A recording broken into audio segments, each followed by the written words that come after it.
नमस्कार। आज हम एक ऐसी कहानी की बात करेंगे जो किसी फिल्मी कहानी से कम नहीं है। अपराध, चालाकी और एक ऐसा दिमाग जिसकी कोई कल्पना भी नहीं कर सकता था। ये कहानी है नकली सिक्कों की रानी की। तो कहानी की नायिका है रीमा, उत्तर प्रदेश के एक छोटे से कस्बे में रहने वाली एक आम सी महिला, जिसे आस पड़ोस के लोग, रिश्तेदार सब एक साधारण हाउसवाइफ ही समझते थे। मतलब पहली नजर में ऐसा कुछ भी नहीं था जो किसी का ध्यान खींचे। लेकिन उस सीधी साधी शक्ल के पीछे एक बहुत बहुत बड़ा राज छिपा हुआ था। एक ऐसा भयानक राज जिसने उसे देश के सबसे बड़े अपराधियों की लिस्ट में लाकर खड़ा कर दिया था। तो आखिर कौन थी ये रीमा?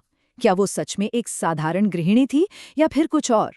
चलिए उत्तर प्रदेश के एक छोटे से शहर से शुरू हुई इस महिला की कहानी को जरा और करीब से जानते हैं। यकीन मानिए, ये किसी थ्रिलर फिल्म की स्क्रिप्ट से कम नहीं है। रीमा असल में दो जिंदगियां जी रही थी। उसके दो बिल्कुल अलग अलग चेहरे थे। दुनिया के लिए वो एक आम घर संभालने वाली महिला थी, लेकिन पर्दे के पीछे की हकीकत ये थी कि वो नकली सिक्कों के एक बहुत बड़े साम्राज्य की मास्टरमाइंड थी। तो सवाल ये उठता है कि ये सब शुरू कैसे हुआ? मतलब एक आम महिला इस रास्ते पर चल कैसे पड़े? इसकी जड़ें थीं घर की आर्थिक तंगी में और एक बहुत ही खतरनाक आइडिया में। तो हुआ ये कि रीमा के पति की नौकरी चली गई। वो एक ऐसी फैक्ट्री में काम करता था जहां सिक्के बनते थे, तो उसे मशीनों और इस पूरी तकनीक की काफी अच्छी जानकारी थी। जब घर में पैसों की तंगी हुई तो रीमा ने अपने पति से घर पर ही सिक्के बनाने की मशीन तैयार करवाई और फिर उन्होंने 1 और 2 रुपए के नकली सिक्के बनाने शुरू कर दिए। और सबसे हैरानी की बात जानते हैं क्या थी? ये नकली सिक्के इतनी बढ़िया क्वालिटी के थे, इतने असली लगते थे कि बैंक्स की नोट चेकिंग मशीनें तक धोखा खा जाती थी। और यही उनकी शुरुआती कामयाबी का सबसे बड़ा राज था। अच्छा, अब सिक्के तो तैयार थे, लेकिन अगला कदम था उन्हें बाजार में फैलाना। और यहाँ पर रीमा ने एक छोटे से घरेलू काम को एक पूरे देश में फैले ऑपरेशन में बदल दिया।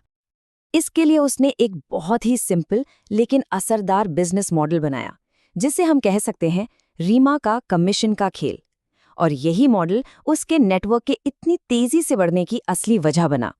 उसने अपने एजेंट्स को हर नकली सिक्के को बाजार में चलाने के लिए पूरे 40% का कमीशन ऑफर किया। अब इसका मतलब समझिए, अगर कोई एजेंट 1 रुपए का नकली सिक्का बाजार में चलाता तो उससे बदले में 60 पैसे असली मिलते थे। अब ये लालच इतना बड़ा था कि कोई भी मना नहीं कर पाता था। उसका पूरा सिस्टम 3 बहुत ही आसान स्टेप्स पर काम करता था। पहला स्टेप, रीमा अपने खुफिया कारखाने में सिक्के बनाती। दूसरा स्टेप, उसके एजेंट्स उन सिक्कों को लोकल मार्केट में फैला देते। और तीसरा स्टेप, एजेंट्स को नकली सिक्कों के बदले असली पैसे मिलते और साथ में उनका कमीशन। सिस्टम दिखने में जितना आसान था, काम करने में उतना ही असरदार। और देखते ही देखते उसका ये नेटवर्क कहाँ तक फैल गया। छोटे मोटे दुकानदार, सब्जी वाले, ट्रक ड्राइवर्स से लेकर दिल्ली, मुंबई और कोलकाता जैसे बड़े बड़े शहरों तक उसके एजेंट्स काम कर रहे थे। तो इस नकली सिक्कों के कारोबार से रीमा ने कितनी दौलत बना ली, अंदाजा लगाना भी मुश्किल है। लेकिन कहा जाता है कि उसने लगभग 30 करोड़ की संपत्ति खड़ी कर ली थी। उसकी दौलत का अंदाजा आप बस इसी बात से लगा सकते हैं।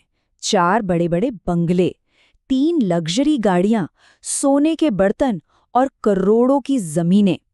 और ये सब कुछ नकली सिक्कों की कमाई से बनाया गया था। और देखिए विडंबना क्या थी, उसके पड़ोसी उसके बारे में क्या सोचते थे। वो कहते थे, रीमा जी तो बहुत किस्मत वाली हैं। उन्हें क्या पता था कि ये किस्मत असली नहीं बल्कि नकली सिक्कों पर टिकी हुई है। लेकिन कहते हैं ना, हर अपराध की एक उम्र होती है। रीमा का ये साम्राज्य भी हमेशा के लिए नहीं था। बस एक छोटी सी गलती और उसका पूरा का पूरा साम्राज्य ताश के पत्तों की तरह ढह गया। तो यहाँ सवाल ये उठता है कि आखिर इतना बड़ा और इतना फैला हुआ साम्राज्य गिरा तो गिरा कैसे? वो कौन सी एक चूक थी जिसने सब कुछ खत्म कर दिया? वो घातक गलती थी सिक्कों पर एक ही सीरियल पैटर्न का बार बार इस्तेमाल होना। असल में जब बड़े पैमाने पर प्रोडक्शन होता है तो ऐसी छोटी छोटी बातों पर ध्यान नहीं जाता, और बस यही एक छोटी सी चूक उनके पतन का कारण बन गई। कहानी की शुरुआत हुई एक बैंक से, जहां किसी ने नोटिस किया कि जमा हुए सिक्कों में कुछ गड़बड़ है। एक ही पैटर्न वाले कई सिक्के दिख रहे थे। बस यहीं से मामला सीआईडी के पास पहुंचा। फिर महीनों तक उन पर नजर रखी गई और आखिरकार पुलिस ने रीमा के घर पर छापा मारकर पूरे ऑपरेशन का पर्दाफाश कर दिया। और उस छापे में जो मिला वो सच में चौंकाने वाला था। 5 टन, जी हाँ 5 टन नकली सिक्के, सिक्के बनाने की मशीनें और लाखों रुपए कैश।